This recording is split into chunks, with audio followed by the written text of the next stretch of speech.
Hi everybody, it's Mr. D at In the Middle with Mr. D1 at blogspot.com with some teaching tips for Lesson 6, Day 2, Level 2 of S-Cube Middle School Sight Singing Program for Beginners. So in the written warm-up today, we have two key signatures.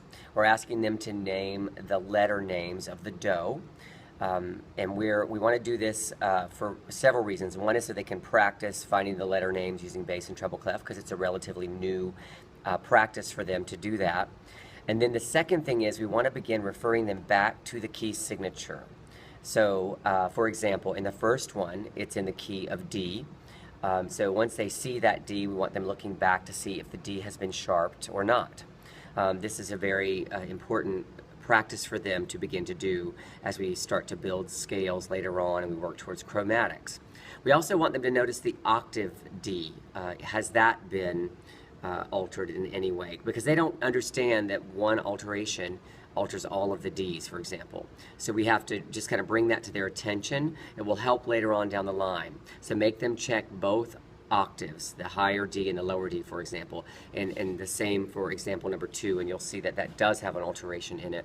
So then at the bottom, we are reviewing the 16th notes just because it's a new thing for them. And then in the rhythm exercise, we are doing, again, more 16th note practice. They had fun with that in my own class yesterday, hearing and looking for unisons and listening for them. This is getting, for my own class, better and better each day. They're all becoming more independent in their parts. The sight singing example today, again, you're going to use the idea, it's in the key of A flat, you're going to use the idea of referring back to the key signature. Like, let them do their normal thing. Let them sing the scale. Now, we've got to sing it differently today because it's in a really high key. If they go from A flat to high A flat, they're going to just freak out. Like yesterday, even the key of G is difficult for newer, younger singers to go all the way up to that G. So my kids were crazy on their chromatic scale. They went flat.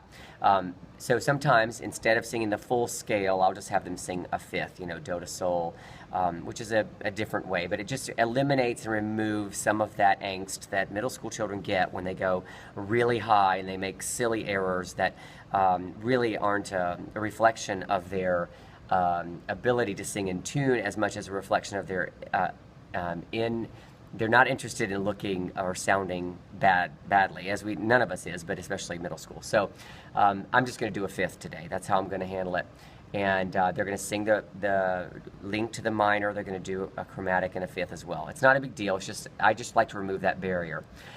When they finish singing, it's a pretty simple example today, but I want you to use the example to refer back to the key signature, asking questions like, is it A or is it A flat?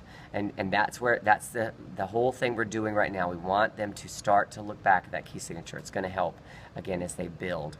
And that's that. So, and I'm also rewarding points on the regular if they achieve the example in 3 parts successfully. If all 3 parts are getting them, I'm giving them like 25 points or something, because the other classes of mine are playing the game and they're advancing 1 point at a time.